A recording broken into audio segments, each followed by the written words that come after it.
সতী কাকে বলে শোনো। একবার নারদ মুনি পেটে খুব ব্যথা হলো, ভয়ঙ্কর ব্যথা, কিছুতেই সারে না। ধন্বন্তরী কত ওষুধ দিচ্ছে তবু সারছে না। অশ্বিনী কুমার দয়, জানেন তো দেবতাদের ডাক্তারের নাম কি? দেবতাদের ডাক্তার হচ্ছেন অশ্বিনী কুমার দয়। তারা দেবতাদেরকে ওষুধ দেয়। তো অশ্বিনী কুমার দয় কত ওষুধ দিয়েছে তবুও পেট ব্যথা সারছে না। শেষকালে নারদ ভাবলো কোথায় যাই। তখন অশ্বিনী কুমার দয় বলছে, দেখো ওষুধে যদি কাজ না হয় তাহলে টোটকা বলতে পারি। টোটকা বলবো একটা, কোন সতী নারীর কাছে যাও, সে যদি পাথরের টুকরোকে ছোলা করে দিতে পারে, সেই ছোলা খেলে তোমার পেট ব্যথা সেরে যাবে। এবার নারদ মুনি ভাবছে, সতী নারী কোথায় এমন পাবো রে বাবা, পাথরের টুকরোকে ছোলা করবে। সব থেকে ভালো ব্রহ্মা বিষ্ণু মহেশ্বর তিনজন দেবতার স্ত্রীর কাছে যাই, ওইখানে যদি হয়তো হবে, নাহলে কোথাও হবে না। তাই ব্রহ্মা বিষ্ণু মহেশ্বর তিনজনের কাছে গেল। ব্রহ্মার স্ত্রীর কাছে গিয়ে বলছে, মা সাবিত্রী, আপনি এই পাথরের টুকরোগুলোকে ছোলা করে দিতে পারবেন? হ্যাঁ, দেখছিস না আমি এখন যজ্ঞের জন্য সব ব্যবস্থা করছি, ব্রহ্মদেব এখনই যজ্ঞ করবেন, তো হবে না? না, ওসব এখন হবে না। মা দুর্গা, তুমি, এই পাথর কখনো ছোলা হয়? হিমালয় পর্বতে কত পাথর, এতদিনে সব ছোলা করে দিতাম, যা এখান থেকে। মা লক্ষ্মী, আমি এখন শ্রী বিষ্ণুর চরণ সেবা করছি, আমার সময় নেই। কেউই করল না। শেষকালে সপ্তঋষির মধ্যে একজনের স্ত্রী হচ্ছেন মহাসতী, অত্রি ঋষির স্ত্রী সতী অনুসূয়া। এই অনুসূয়া নাম শুনে নারদ মুনি সেইখানে গেলেন, মা এই পাথরের টুকরোগুলোকে ছোলা করে দিতে পারবে? সতী অনুসূয়া বলছেন, দেখো বাবা নারদ, আমার দ্বারা যদি কোনো কাজ হয় আমি নিশ্চয়ই করব। আমি পতির চরণ ছাড়া আর কিছু জানি না। আমি বললে অসম্ভব সম্ভব হয়ে যায় কখনো কখনো, তো দেখি তোমার ক্ষেত্রে হয় কিনা। আমি আমার পতির চরণ চিন্তা করে বললাম, এই পাথরের টুকরো এখনই ছোলা হয়ে যাক। এবার বলার সঙ্গে সঙ্গে পাথরের টুকরো হয়ে গেল ছোলা। আর সেই ছোলা খেয়ে নারদ মুনির পেট ব্যথা তো সারলই। নাচতে নাচতে নারদ মুনি গিয়েছেন কৈলাসে, বীণা বাজাতে বাজাতে মা দুর্গার সামনে নেচে নেচে, জয় মা অনুসূয়া, জয় মা অনুসূয়া, জয় মা অনুসূয়া। এবার নারায়ণের সামনে গিয়ে লক্ষ্মীর সামনে, জয় মা অনুসূয়া, জয় মা অনুসূয়া। তারপরে সাবিত্রী দেবীর কাছে গিয়ে, জয় মা অনুসূয়া, জয় মা অনুসূয়া। রাগ ধরবেন না বলুন? তখন সাবিত্রী, লক্ষ্মী আর পার্বতী এই তিনজন নিজ নিজ স্বামীকে বলছে যে আমাদের চোখের সামনে এসে নারদ নাচছে আর সতী অনুসূয়ার নাম করছে, আপনি তিনজন মিলে এখনই গিয়ে এমন একটা কিছু কাণ্ড করুন যাতে সতী অনুসূয়ার নাম আর আমাদের সামনে না করে। তখন ব্রহ্মা বিষ্ণু মহেশ্বর তিনজনই কপট সন্ন্যাসীর বেশ ধারণ করে সতী অনুসূয়ার কাছে এসেছে। ভবতি ভিক্ষাং দেহি, ভিক্ষা দাও দেবী। সতী অনুসূয়া বলছেন, বলুন সন্ন্যাসী ঠাকুর, আপনারা কি চান? যা চাইবেন তাই, যা চাইবো তাই পাবো। ঠিক আছে, তাহলে এই তিনজন সন্ন্যাসীকে তোমার স্তনদুগ্ধ পান করাও। যেই না এই কথা বলেছে যে আজকে সতীত্ব নাশ হবেই, অমনি সতী অনুসূয়া সঙ্গে সঙ্গে চিন্তিত হয়ে বললেন, তোমরা কি সন্ন্যাসী না কপট সন্ন্যাসী? তা না হলে এইরকম কথা কেন বলবে? শোনো, আমি বলেছি স্বামীর চরণ চিন্তা করে যা চাইবে তাই পাবে, তোমরা যা চেয়েছো তাই দেব, কিন্তু তার আগে এই তিনজন সন্ন্যাসী 6 মাসের শিশুতে পরিণত হয়ে যাও। 6 মাসের শিশুকে যদি কেউ কোলে করে স্তন্যপান করায় তাতে সতীত্বের কোনো ক্ষতি হয় না, মাতৃত্ব আবির্ভাব হয়। তাই ব্রহ্মা বিষ্ণু মহেশ্বর কপট সন্ন্যাসী হয়ে গেছে, 6 মাসের শিশু হয়ে গেছে, তাদেরকে কোলে নিয়ে সতী অনুসূয়া সন্তানের মতন স্নেহ করে শুইয়ে রেখেছে। এবার দূর থেকে নারদ মুনি এই কাণ্ড দেখে যথারীতি কৈলাস, বৈকুণ্ঠ আর ব্রহ্মলোকে গিয়ে বলছে, মায়েরা নিজ নিজ স্বামীকে তো পাঠিয়েছিলেন সতী অনুসূয়ার সতীত্ব নষ্ট করতে, এবার গিয়ে চোখে দেখে আসুন আপনাদের তিনজন স্বামী তারা 6 মাসের শিশুতে পরিণত হয়ে গেছে, জীবনে আর 7 মাস হবে না। এবারে এই শুনে লক্ষ্মী, পার্বতী, সাবিত্রী তিনজন এসে সতী অনুসূয়ার কাছে করজোড়ে করেছে, যে আমরা দেবী হয়ে যে কাজ পারিনি, আপনি মানবী হয়ে সেই কাজ করেছেন। আপনি ঋষি পত্নী, আমাদের প্রণাম গ্রহণ করুন, আমাদের স্বামীকে ফিরিয়ে দিন, আমরা ভুল করেছি, আপনার চরণ ধরে ক্ষমা চাইছি। সতী অনুসূয়া বললেন, তোমরা আমার মেয়ের মতো, ওরা আমার ছেলে হয়েছে যখন, তোমরাও আমার মেয়ে। ওই তো স্বামী রয়েছে, নিয়ে যাও নিজ নিজ স্বামী। এবার 6 মাসের শিশুকে কেউ কি চিনতে পারে? 6 মাসের তো সব শিশুই একই রকম দেখতে হয়। এর স্বামীও নিয়ে টানাটানি করছে। তখন সতী অনুসূয়া বললেন, দাঁড়াও দাঁড়াও, আমি পতির চরণ চিন্তা করে যা বলি তাই হয়। আমি পতির চরণ চিন্তা করে বলছি, এই 3 জন শিশু নিজ স্বরূপে প্রকাশিত হোক। ব্রহ্মা বিষ্ণু মহেশ্বর রূপ ধারণ করে যখন আবার দাঁড়ালেন, তখন বললেন, মা, আমরা এসেছিলাম তোমার ক্ষতি করতে, কিন্তু তুমি আমাদেরকে সন্তান করে বুকে টেনে নিয়েছো, তাই সত্যি সত্যি আমরা 3 জন তোমার সন্তান হব, তোমার গর্ভেই আমরা 3 জন জন্ম নেব।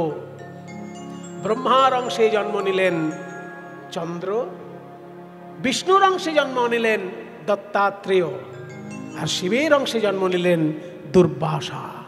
এই 3 জন সতী অনুসূয়ার গর্ভে ব্রহ্মা বিষ্ণু মহেশ্বরের অংশরূপে জন্মগ্রহণ করেছিলেন। বুঝলে, একে বলে সতী। আর তোমরা সেজে গুজে অর্ধেক রাত্রে এসেছো আমার রূপ দেখতে। যে গোপীগণ নরম মনের, তারা কৃষ্ণের এই অসম্মানজনক কথা শুনে মাথা নিচু করে পায়ের বুড়ো আঙুলের নখ দিয়ে মাটি খুঁড়ছে। মাটি খোঁড়া নয়, যেন পৃথিবীকে বলছে, ওগো ধরিত্রী, তুমি আরেকবার দ্বিধা হও। সীতা দেবীকে যেমন তুমি বুকে টেনে নিয়েছিলে, পাতাল প্রবেশ হয়েছিল, আমরাও আজকে পাতাল প্রবেশ করতে চাই। কৃষ্ণের কথা আমাদের ভালো লাগছে না। পদকর্তা বলছেন, ওই ছানা বাচনা कहल जब कान ব্রজ তরুণী গণ সজল নয়ান। বিহাগ রাগ, তাল ছোট তিয়ট। ওই ছানা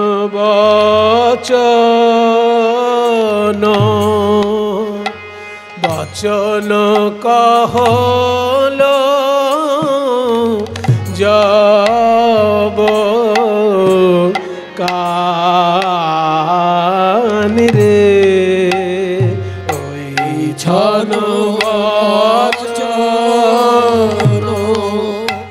बचन कहल जब कान रे। अरे किबा ब्रज तरुणी गण सजल নয়ান রে। আরে কিবা ব্রজ, তারা নয়ন ধারায় ভেসে গেল, কিবা ব্রজ নয়ন ধারায় ভেসে গেল রে।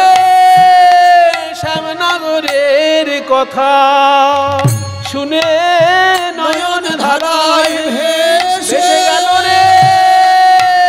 শ্যামনগরের কথা শুনে নয়ন ধারায় ভেসে গেল, কিবা ব্রজ তরুণী গণ সজল নয়ান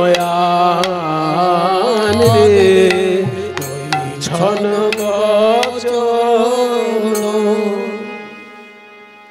এত সুন্দর গানটি আমি শিখেছিলাম। ওই যে বললাম, রবীন্দ্র ভারতী বিশ্ববিদ্যালয়ের শ্রীখোলের অধ্যাপক ছিলেন মনোরঞ্জন ভট্টাচার্য মহাশয়ের কাছে।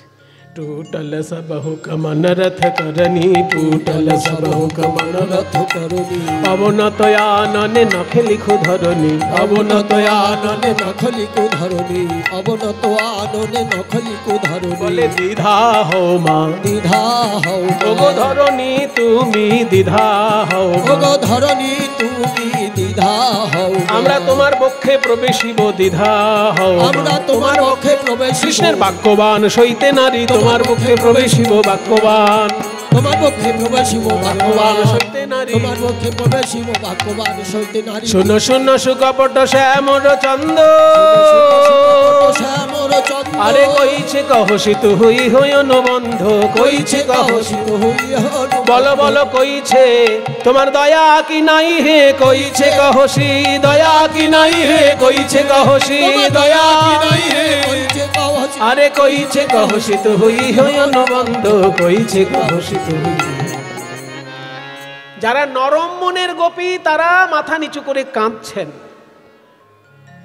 মহিবং বিভোর হতি ভবান গদিতুম নৃশংসঃ সন্ত্যজ্য সর্ব বিষয়াংস্তব পাদমূলম ভক্তা ভজস্ব দুরবগ্রহ মাত্যজাস্মান দেবো যথাদি পুরুষো ভজতে মুমুক্ষুম।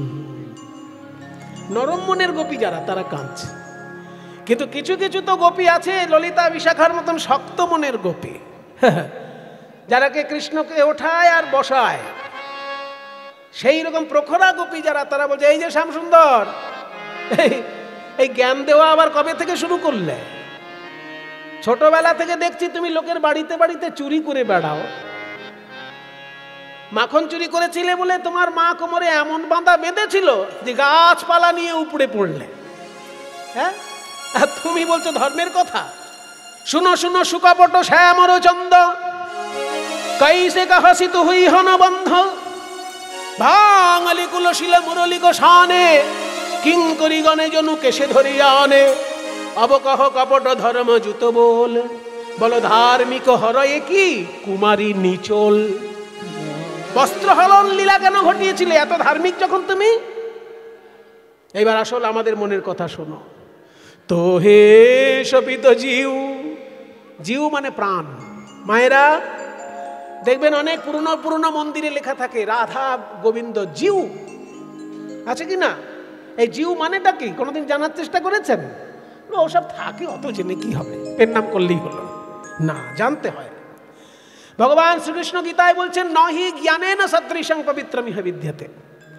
জ্ঞানের মতন পবিত্র জিনিস বিশ্বব্রহ্মাণ্ডে কিচ্ছু নাই।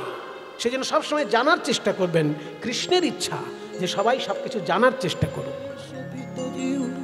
এখানে জিউ মানে হচ্ছে প্রাণ, আত্মা। জিউ জীব থেকে, বর্গের জয় দীর্ঘী ব, জীব। জীব মানে প্রাণ।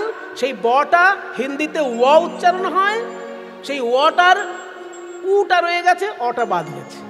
জিউ, জিউ মানে প্রাণ, তাই জিউ মানে প্রাণ। রাধা গোবিন্দ জিউ মানে রাধা গোবিন্দ আমার প্রাণ স্বরূপ, আমার প্রাণ হলেন রাধা গোবিন্দ। এটা বুঝে কত ভালো লাগছে না? এবার যেখানেই আপনারা লেখা দেখবেন রাধা গোবিন্দ জিউ, অমনি আপনার মনে আনন্দ লাগবে যে রাধা বিনোদ জিউ মানে রাধা বিনোদ হচ্ছেন আমার প্রাণ স্বরূপ। তাই তো হে শপিত জিউ, এখানে জিউ মানে প্রাণ। তো হে শপিত জিউ তুহার রস পাব, তুয়া পদ ছড়ি अब को कहाँ जाब। এত হুকা হতে ব্রজ যৌবত মেল, सुनि नंद नंदन हर्षित भेल। कवि प्रसाद तहि करत विलास, आनंदे निरखत गोविंद दास। कांचन मोनि मणि गण,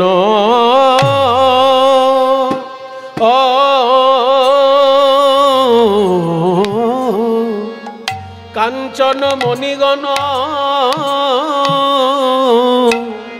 জননীর মা।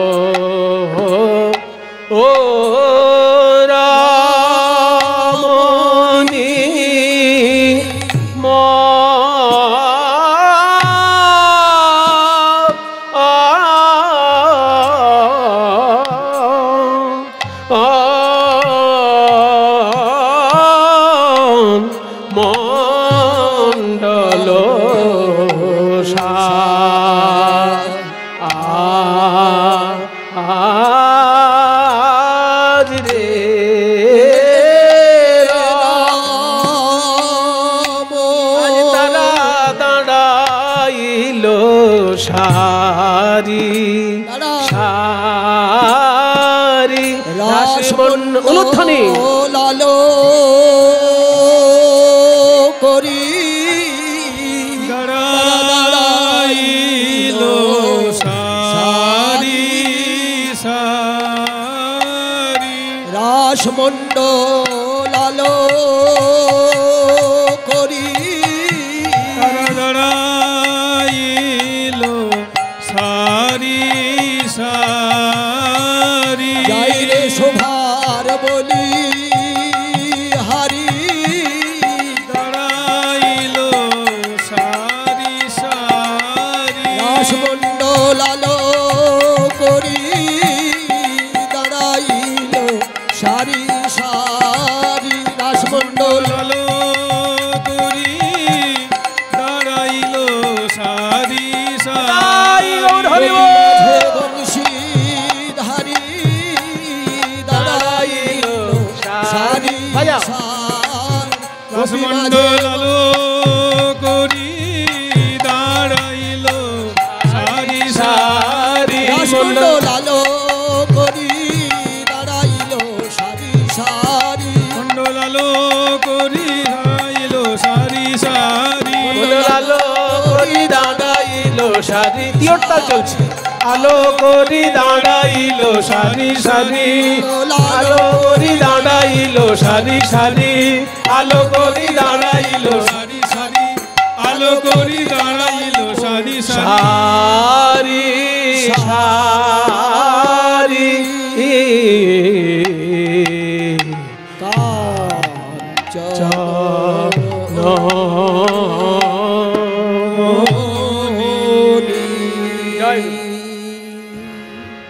মাঝ হি মাঝ মহামর কত সম মাঝ ছোট দাস খুশি তাই মাঝ মাঝ হি আরে মাঝ হি মাঝ মাঝ হি মাঝ মহামর কত সাজ শ্যামরু নটবর রাজ রে তারামরি রে শ্যাম তো ভঙ্গি করে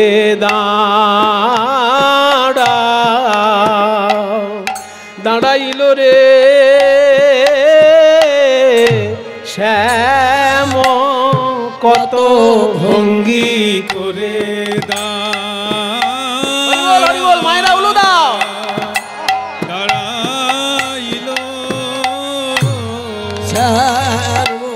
কত ভঙ্গি করে গোবিন্দ চরণে চরণ ছেদে অধরে মুরলি লয়ে চরণে চরণ ছেদে অধরে মুরলি লয়ে চরণে চরণ ছেদে কত ভঙ্গি করে আবার ভঙ্গ ছোট দাঁড়াইল রে শ্যামরু নটবর রাজ রে ধন্য ধন্য ধন্য ধনী ধনী মানে ধন্য ধন্য ধনী ধনী অপরূপ রাস বিহার ধনী ধনী অপরূপ রাস বিহার ধনী ধনী অপরূপ রাস বিহার ধনী ধনী অপরূপ রাস বিহার ধনী অপরূপ রাস বিহার ধনী ধনী অপরূপ রাস বিহার ধনী ধনী অপরূপ বিষয়ে চঞ্চল জলধর ধীর বিজুরি বিষয়ে চঞ্চল জলধর কি সুন্দর সাহিত্য দেখুন ধীর বিজুরি মানে বিদ্যুৎ স্থির হয়ে গেছে কোন গোপী স্থির হয়ে দাঁড়িয়ে আছেন এত তার রূপ দেখে মনে হচ্ছে বিদ্যুৎ স্থির হয়ে দাঁড়িয়ে আছে আর কৃষ্ণ চারিপাশে বাঁশি বাজিয়ে ঘুরছেন দেখে মনে হচ্ছে মেঘ যেন ঘুরছে বিদ্যুতের চারিপাশে মেঘ আজকে চঞ্চল অন্যান্য দিনে কি হয় মেঘ স্থির থাকে বিদ্যুৎ চঞ্চল কিন্তু আজকে বিদ্যুৎ স্থির মেঘ চঞ্চল ধীর বিজুরি শয়ে চঞ্চল জলধর ধীর বিজুরি শয়ে চঞ্চল জলধর রসবরি খায়ে অনুবার রসবরি খায়ে অনুবার কত কত বদমিনী পঞ্চম গাওত কত কত চাঁদ তিমির পর বিলসাই রহু কত কত চাঁদে তিমি রহু কত কত চাঁদে বলছে কত কত চাঁদ তিমির পর বিলসাই। আজকে চাঁদ যেন অন্ধকারের সঙ্গে খেলা করছে। চাঁদ হচ্ছে গোপীর বদন, অন্ধকার হচ্ছে শ্রীকৃষ্ণ। অন্ধকারে আর আলোতে খেলা হচ্ছে। কত কত চাঁদ তিমির পর বিলসাই কত কত চাঁদ তিমির পর বিলসাই তিমিরহু কত কত চাঁদে তিমিরহু কত কত চাঁদে আহা কনকলতায়ত মালহু কত শত কনকলতায়ত মালহু কত শত দুহু দুহু তনু তনু মাধে দুহু দুহু তনু তনু মাঝে তমাল গাছে যেন কনকলতা জড়িয়ে খেলা করছে। তমাল গাছ হচ্ছে কৃষ্ণ আর কনকলতা হচ্ছে গোপী। কনকলতায় তমালহু কত শত দুহু দুহু তনু তনু বাঁধে। আবার একটা মজার কথা বলছে, অন্যান্য দিন ভ্রমর গান করে পদ্মফুল শোনে, আর আজকে পদ্মফুল গান গাইছে ভ্রমর দোহার কি করছে। মানে ব্রজগোপীর মুখটা যেন পদ্মফুলের মতো, ব্রজগোপী গান গাইছে, কৃষ্ণ তার সঙ্গে বাঁশি বাজাচ্ছে, মনে হচ্ছে পদ্মফুল গাইছে আর ভ্রমর সুরটা ধরে রাখছে। কত কত পদমিনী পঞ্চম গাওত পঞ্চম গাওত মধুকর ধরু শ্রুতি ভাষে কত কত পদমিনী পঞ্চম গাওত মধুকর ধরু শ্রুতি ভাষ মধুকর মেলিপত পদমিনী গাওত। মধুকর মিলিকত পদমিনী গাওত।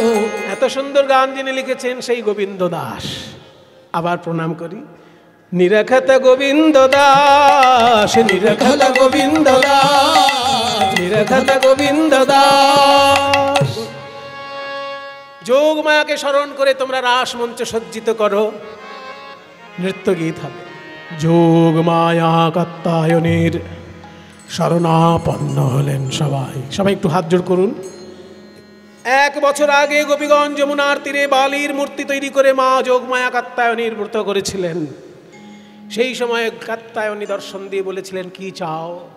গোপীগণ বলেছিলেন, প্রাণ গোবিন্দকে প্রাণপতি রূপে চাই। তাই হবে, 1 বছরের মধ্যে তোমাদের মনোবাসনা পূর্ণ হবে।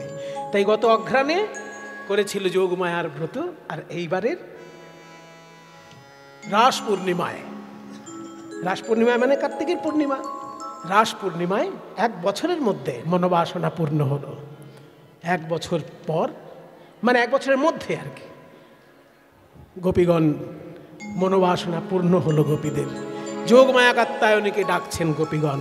আমরাও একটু ডাকি, একটু হাত জোড় করবেন সবাই। ওম, কারণ এটা ত্রিধারা, শাক্ত শৈব বৈষ্ণব 3 ধারার মিলন মন্দির। ওম কাত্যায়ন্যై নমো নমঃ।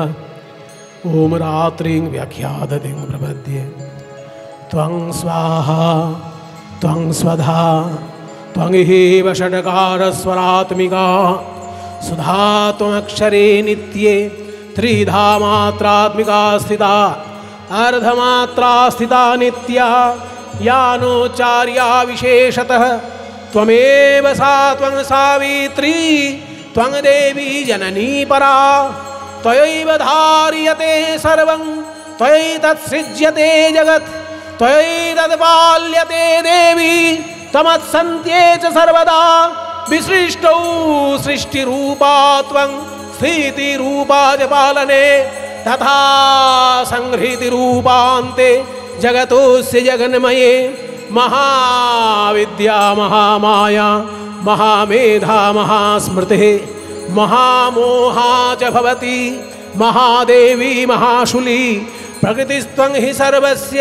गुणत्रय विभाविनी कालरात्रिर्महारात्रिर्मोहरात्रिश्च त्वं श्री त्वमेश्वरी त्वं ह्रीस्त्वं बुद्धिर्बोधलक्षणा लज्जा पुष्टिस्तथा तुष्टिस्त्वं शान्तिः क्षान्तिरेव च खड्गिनी शूलिनी घोरा गदिनी चक्रिणी तथा शङ्खिनी चापिनी बाण भूषुण्डी परिघायुधा सौम्या सौम्यतरा शेष सौम्यभ्यस्त्वति सुन्दरी परापराणां परमा त्वमेव परमेश्वरी पराणां परमा তমেব পরমেশ্বরী পরা পরানং পরমা তমেব পরমেশ্বরী পরা পরানং পরমা তমেব পরমেশ্বরী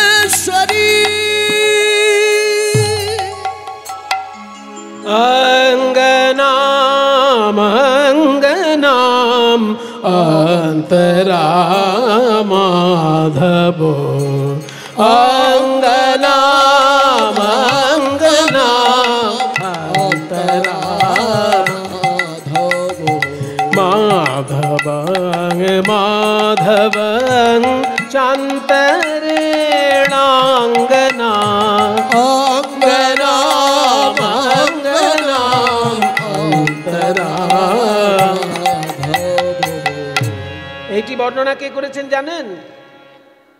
এনার সাহিত্য মহাপ্রভুর এত প্রিয় ছিল যে দক্ষিণ ভারতে ঘুরতে গিয়ে দর্শন করতে গিয়ে মহাপ্রভু এনার সাহিত্য সঙ্গে করে এনেছিলেন। ইনি হচ্ছেন বিল্বমঙ্গল ঠাকুর। বিল্বমঙ্গলের লেখা এই কবিতাটি। ইত্থমা কল্পিতে মণ্ডলী মধ্যগো ইত্থমা কল্পিতে মণ্ডলী মধ্যগো বেণুনা সংজগো দেবকী নন্দনো বেণুনাম সংযোগ দেবকী নন্দন অঙ্গনাম অঙ্গনাম অন্তরা মাধব অঙ্গনাম অঙ্গনাম অন্তরা মাধব অঙ্গনাম অঙ্গনাম অন্তরা মাধব। নাগর টেড়ে টেড়ে রয়ে রাই বয়া নগর তেরে তেরে হরে রাই বয়া রয়ে রাই বয়ান হরে রাই বয়া নাগর টেড়ে টেড়ে রয়ে রাই বয়ান নগর তেরে তেরে হরে রাই বয়া নগর তেরে তেরে হরে রাই বয়া শত কোটি গোপী লইয়া যশোদানন্দ নগর তেরে গোপী লইয়া যশোদানন্দন রাস ক্রীড়া বৃন্দাবনে কইল আরম্ভন নাগর টেড়ে হরে রাই বয়া নাগর তেড়ে তেড়ে হরে রাই বয়া হস্তক বন্ধনে গোপী করিয়া মণ্ডলী হস্তক বন্ধনে গোপী করিয়া মণ্ডলী হস্তক বন্ধনে গোপী চলিল মণ্ডলী হস্তক বন্ধনে গোপী করিয়া মণ্ডলী হস্তক বন্ধনে গোপী চলিল মণ্ডলী হস্তক বন্ধনে গোপী করিয়া মণ্ডলী হস্তক বন্ধনে গোপী চলিল মণ্ডলী হস্তক বন্ধনে গোপী করিয়া মণ্ডলী হস্তক বন্ধনে গোপী চলিল মণ্ডলী ওই মাঝে নাচে যশোদানন্দন বনমালী মাঝে নাচে যশোদানন্দন বনমালী গৌর হরিবল হরিবল মাঝে নাচে যশোদানন্দন বনমালী মাঝে নাচে যশোদানন্দন বনমালী নাগর টেড়ে টেড়ে রয়ে রাই বয়ান নাগর নাগর তেড়ে তেড়ে হরে রাই বয়া ওইভাবে হবে না। সবাই একসঙ্গে নাচলে কে ভালো নাচছে কে মন্দ নাচছে বোঝা যাচ্ছে না। একজন একজন করে নাচ। কে আগে নাচবে? রাধারানী আগে নাচবে। কেন? তুমি পুরুষ মানুষ আগে নাচো না। রাধারানী রাজার মেয়ে তো আদরে আদরে বড় হয়েছে, বেশি নাচতে পারবে না। ওই জন্য অল্প নেচে বসে যাক, তারপর আমি সারা রাত্রি নাচবো। আমার কোনো পরিশ্রম নেই, সারাদিন গরু চড়াই আমি।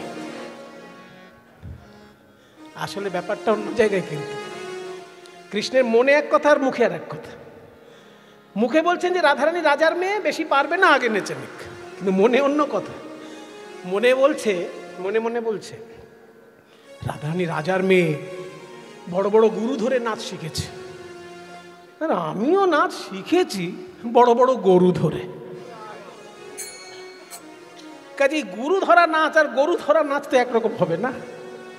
আগে উনি ওনার গুরু ধরা নাচ শিখে নিক, দেখে নেচে নিক।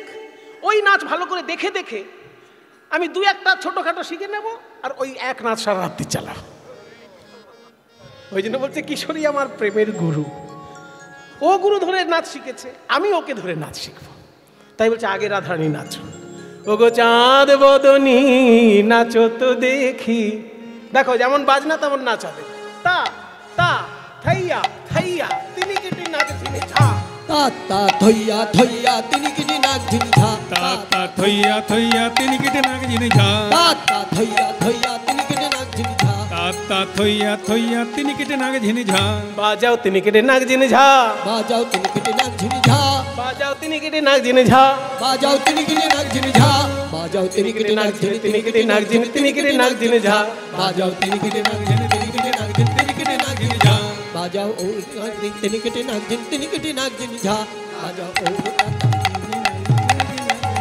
বাজাও ও তাতা, বাজাও থই তাতা, মধুর মৃদঙ্গ গৌর হরিব, বাজাও থই তাতা, মধুর মৃদঙ্গ বাজাও তাতা, ও গো চাঁদ বদনী নাচো তো দেখি।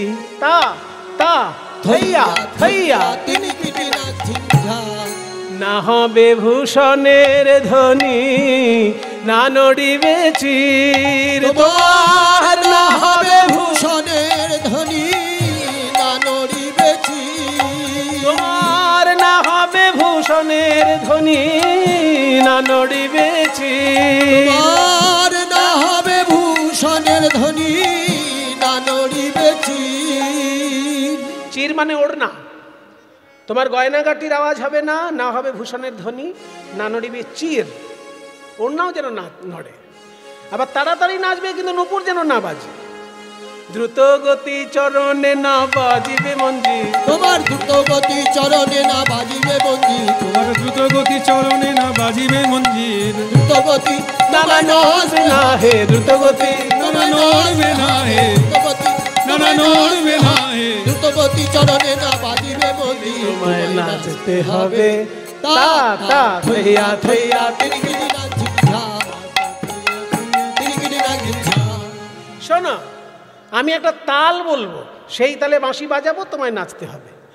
বিষম সংকট তালে বাজাইব বাঁশি, বাজাবো বিষম, বিষম সংকট তালে বাজাইব বাঁশি, বিষম সংকট তালে বাজাইব বাঁশি, আরে বিষম সংকট তালে বাজাইব বাঁশি, বিষম সংকট তালে বাজাইব বাঁশি, আবার ধনুরঙ্ক মাঝে নাচো বুঝিব প্রেয়সী, আবার ধনুরঙ্ক মাঝে নাচ বুঝিব প্রেয়সী, তোমায় নাচতে হবে। বলে বাবা এই রাখাল আবার তাল শিখলো কবে? হ্যাঁ ঠিক আছে, যা বলছে আমি তেমনই নাচবো, কিন্তু কি দেবে, কি দেব? এ নাচে তো জিততেই পারবে না। আগে শোনো, হারিলে কাড়িয়া লব বেসর কাচুলি, তোমার হারিলে কাড়িয়া লব বেসর কাচুলি, তোমার সম্মান স্বরূপ নাকের ওই যে বেসর, ওই বেসরটা কেড়ে নেব। আর যদি জিতে যাও, আমার সর্বস্ব ধন এই বাঁশি তোমায় দিয়ে দেব। জিনিলে তোমার দেব মোহন মুরলি, আর চিনিলে তোমারে দিব মোহন মুরলি, চিনিলে তোমারে দিব মোহন মুরলি, চিনিলে তোমারে দিব মোহন মুরলি, তোমায় নাচতে হবে। তা তা থইয়া থইয়া তিনি কিনি নাক ঝিনি ঝা, তা থইয়া থইয়া তিনি কেটে নাক ঝিনি ঝা। বলছে বাঁশি আমাকে পেতেই হবে, ওইটাই আমার যত জ্বালাতনের কারণ। কি ওই জ্বালাতনের কারণ, যাতনার কারণ ওই বাঁশি, আমাকে পেতেই হবে। তাই যেমন বলেন শ্যাম নাগর তেমনি নাচেন রাই, যেমন বলেন হরি বল। নাচে রাই, যেমন বলেন শ্যামনগর তেমনি নাচেন ওই রায়, যেমন বলে শ্যামনগর তেমনি নাচে রাই, যেমন বলেন শ্যামনগর তেমনি নাচেন রায়, যেমন বলে শ্যামনগর তেমনি নাচে রাই, যেমন বলে শ্যামনগর তেমনি নাচেন রায়। যেমন বলছে তেমন নাচে, যে তালে বলছে সেই তালে নাচছে। কৃষ্ণ দেখলেন ও বাঁশি গেল, মুরলি লুকায়ে শ্যাম চারি পানে চায়, মুরলি লুকায় শ্যাম চারি পানে চায়, মুরলি লুকায়ে শ্যাম চারি পানে চায়, মুরলি লুকায় বুঝি বাঁশিটি গেল, মুরলি লুকায়ে শ্যাম চারি পানে বুঝি চায়। বাঁশিটি গেল। ছুটে গেল তা তা থইয়া থইয়া। টিনিকিটি নাক ঝিমঝাম। কৃষ্ণের ওই অবস্থা দেখে সবাই আরো বেশি করে রাধারানীর জয়ধ্বনি দিয়েছে। বলো রাধা রানী কি, রাধা রানী কি, রাধা রানী কি। মায়েরা আমি যখন বলবো রাধা রানী কি, আপনারা উলুধ্বনি দেবেন আর বাবারা জয় বলবেন। দেখি কোনটা জোরে হয়। বলো রাধা রানী কি।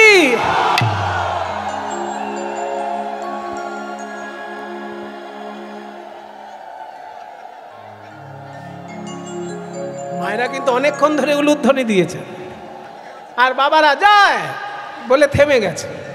ওটা হবে না।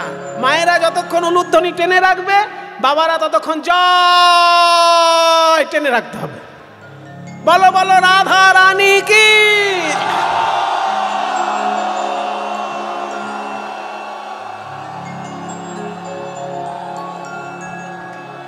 সবাই বলে রায়ের জয়, নাগর হারিলে। সবাই বলে রায়ের জয়, নাগর হারিলে। দুঃখিনী কহে গোপী মণ্ডলী হাসালে, দুঃখিনী কহে ওহে ও হারুয়া, দুঃখিনী কহে ওরে ও হারুয়া। দাঁড়াও দাঁড়াও দাঁড়াও। এবার শ্যাম তোমাকে নাচতে হবে।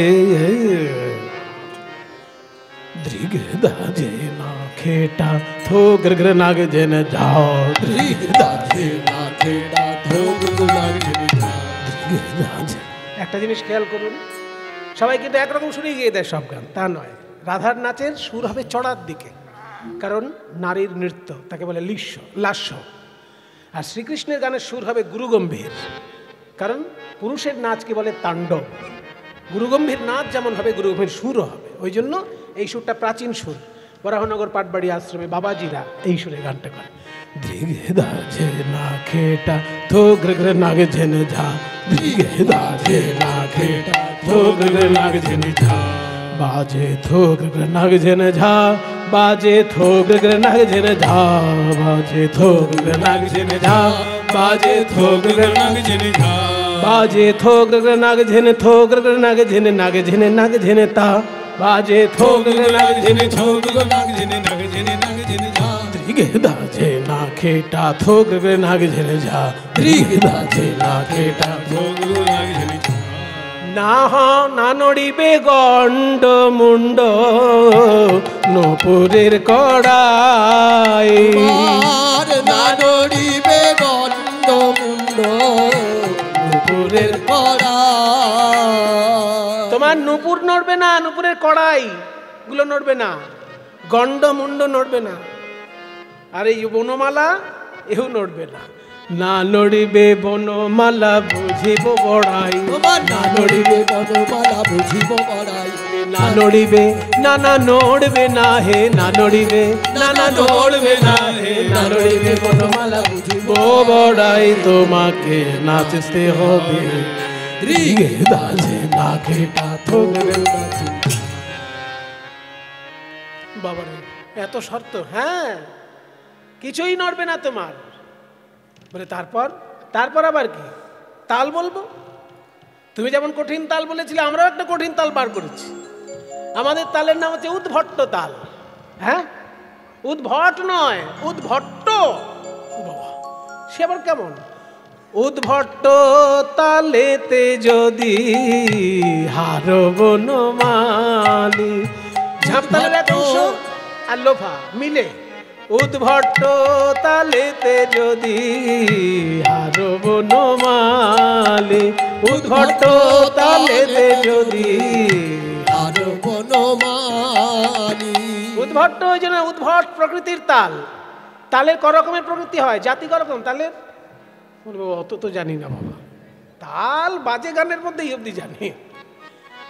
তালের জাতিগুলো কি কি আছে দেখো। তালের জাতি হচ্ছে প্রথমে চার ছন্দের তাল হলে চতস্র, 3 ছন্দের তাল হলে তিস্র, আর 3 আর 4 মিশিয়ে তাল হলে তাকে বলে মিশ্র তাল। আর 3-এর সঙ্গে 2 যদি থাকে তাকে বলে খণ্ড তাল, খণ্ড জাতি। 4 রকমের জাতি, মানুষের যেমন 4 রকম জাতি আছে, ব্রাহ্মণ ক্ষত্রিয় বৈশ্য শূদ্র, তালেরও 4টে জাতি আছে। তাহলে খণ্ড জাতি অর্থাৎ 1 2 1 2 3 1 2 বা 1 2 1 2 3 1 2 1 2 3, মানে 2 হলো আর 3 হলো, 4-এর অর্ধেক আর 3, এটা মিশে মানে কেটে কাটাকাটি করে দুটো মেশানো হয়েছে, তো এই জন্য এর নাম খণ্ড জাতি। আবার লোফা হচ্ছে 3র জাতির তাল, 1 2 3 4 5 6 1 2 3 4 5 6 3 3 ছন্দ। ওই জন্য খণ্ড জাতি আর 3র জাতির মিশ্র তাল তাকে বলছে উদ্ভট্ট তাল। উদ্ভট্ট তালেতে যদি হার বনমালী, উদ্ভট্ট তালেতে যদি হার বনমালী, উদ্ভট্ট তালেতে যদি হার বনমালী, উদ্ভট্ট তালেতে যদি হার বনমালী, তোমার চূড়া বাঁশি কেড়ে লব দেব কর তালি, তোমার চূড়া বাঁশি কেড়ে লব দেব কর তালি, তোমায় নাচতে হবে রিগে দাজে না খেটা থোক লাগে, বলে বাবার এত কঠিন ব্যাপার, কিসব খণ্ড মিশ্র 3র কিসব বললো। হ্যাঁ, এই গুণী সমাজ। রাধারানীর 25টা গুণের মধ্যে একটা গুণ হচ্ছে কি জানো? সঙ্গীত প্রসারাভিজ্ঞা। সঙ্গীতের সমস্ত ক্ষেত্রে তার সার্বভৌমত্ব রয়েছে, সুনিপুণ বিচরণ সঙ্গীতের সমস্ত ক্ষেত্র। আর সঙ্গীতের ক্ষেত্র কয়টি? 3টি। গীতং বাদ্যং তথা নৃত্যং ত্রয়ং সঙ্গীতম উচ্যতে। গান, বাজনা এবং নাচ, এই 3টে মিলে সঙ্গীত বলা হয়, বুঝেছ? এই জন্য এই কঠিন তালে তোমায় নাচতে হবে। বলে বেশ, চেষ্টা করব। তারপর যদি জিন রাইকে দিব আমরা হব দাসী, যদি জিন রাইকে দিব আমরা হব দাসী। যদি জিততে পারো তাহলে রাধারানীকে আমরা দিয়ে দেব আর আমরা দাসী হয়ে থাকব। আর না যদি পারো তাহলে কারাগারে নিক্ষেপ করব। নইলে কারাগারে থব দুঃখিনী শুনে হাসি, নইলে কারাগারে থব দুঃখিনী শুনে হাসি। এখানে একটা দেখুন সাহিত্য রস। কারাগারে কারাগারে কারাগারে কারাগারে কার আগারে কার আগারে। একদিকে কারাগার মানে জেলখানা, কিন্তু অন্তর্নিহিত অর্থ কি বলছে? কার আগারে। আমাদের এই হৃদয় কারাগার ছাড়া আর কার আগারে রাখবো তোমায়? কারাগারে রাখবো চির জনমের মতো, কারাগারে রাখবো চির জনমের মতো, কারাগারে চির জনমের মতো, কারাগারে রাখবো তোমায়। দুঃখিনী শুনে হাসি তোমায় নাচতে হবে ধীরে দাদে না খেটা। আরে বাহ, ধীরে দাদে না খেটা। আরে বাহ, ধীরে দাদে না খেটা। তিনবার ঝা ঝা ঝা। বলে রাধা কৃষ্ণের আলাদা নৃত্য দেখলাম, এবার দুজন একসঙ্গে নাচ আমরা নয়ন ভরে দর্শন করি। রাধা শ্যাম নাচে রে, নাচে ধনু অঙ্ক পাতিয়া। রাধা শ্যাম উলুধ্বনি নাচে ধনু অঙ্ক পাতিয়া। রাধা শ্যাম নাচে রে, নাচে ধনু অঙ্ক পাতিয়া। মঞ্জির মুখ এ বড় কৌতুক, মঞ্জির মুখ এ বড় কৌতুক, কিনে কিনে কিনিয়া। রাধা শ্যাম নাচে নাচে ধনু অঙ্ক পাতিয়া। আহা, রঙ্গভঙ্গি করি নাচে রাসবিহারী, রঙ্গভঙ্গি করি নাচে রাসবিহারী, রঙ্গভঙ্গি করি নাচে রাসবিহারী। রঙ্গভঙ্গি করি নাচে রাসবিহারী। গোবিন্দ দাস হেরি মাতিয়া। রাধা শ্যাম নাচে রে, নাচে ধনু অঙ্ক পাতিয়া। শ্যাম নাচে রে। পূজনীয় মহারাজ দু এক কথা বলবেন আপনাদের কাছে।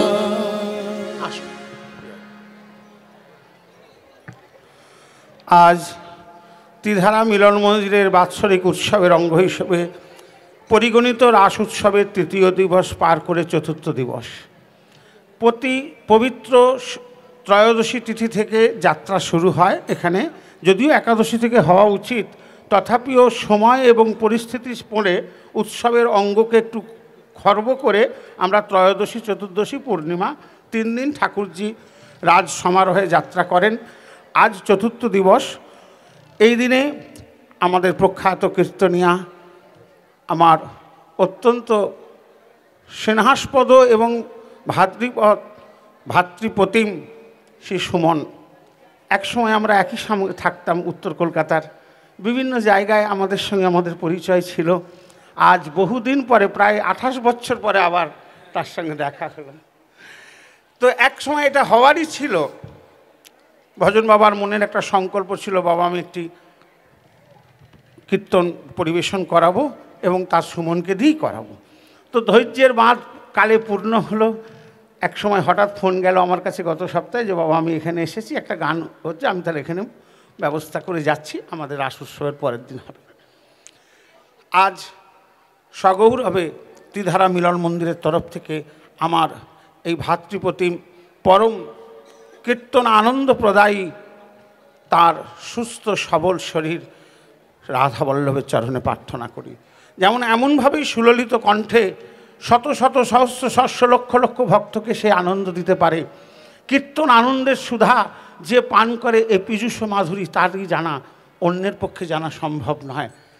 তো আজ তিনি এবং তার সম্প্রদায় যে সুন্দর সুষ্ঠু তাল তরঙ্গ মান বর্তমান রেখে করলেন সেটা ঠিক, তবে একটু আকাঙ্ক্ষা রয়ে গেল, এটা থাকাই স্বাভাবিক।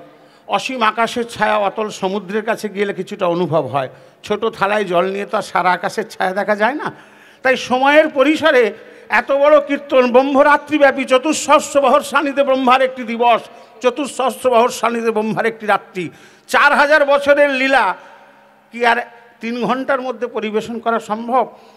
তাই তবে অধ্যাপক মানুষ, আমি আশা করেছিলাম কিছু, আমরা পূর্বেও আলোচনাও করেছিলাম যে কীর্তন রসমাধুরীর মধ্যে তত্ত্বের ভেতরে যে তত্ত্ব আছে, যা চেতনাত্মক জীব শিক্ষা, ফুলে মধু আছে, ফুলে হাত দিয়ে জিভে দিলে তো মিষ্টি লাগে না, তার মধ্যে প্রবেশ করতে হয়।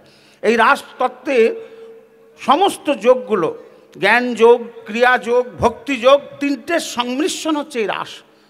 রিরিক্সা, ভগবানের ইচ্ছা, ভগবান অপি তারাত্রি, অপি মানে তার ইচ্ছা জাগলো, তিনি এমন করে শ্রীশিক্ষা সৃষ্টি করেছেন, তিনি এমন করে যজুৎসা তিনি যুদ্ধ করেছেন, তার প্রিয় দাড়িদেরকে মানে শত্রু সাজিয়ে জয় বিজয়কে।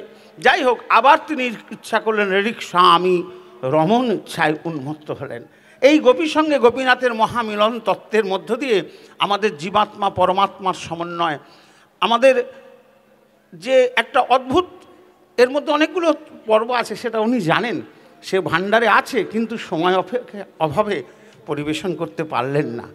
আমরা অধ্যাপক মানুষ আশা করেছিলাম যে কিছু হয়তো নতুনত্ব আর একটু পাওয়া যাবে। তো যাই হোক, সঙ্গীতটি কিন্তু কোনো সময় এক অংশ ফাঁকি দেননি, পরিপূর্ণরূপে তিনি যথার্থ শাস্ত্রীয় মর্যাদা বজায় রেখে করেছেন। একেই বলে কীর্তন। বলে দিয়েছে, আচ্ছা আচ্ছা। বলছে প্রথমের দিকে পরিবেশন হয়েছে, তখন অবশ্য আমি উপস্থিত ছিলাম না, আমি একটা সভায় গেছিলাম।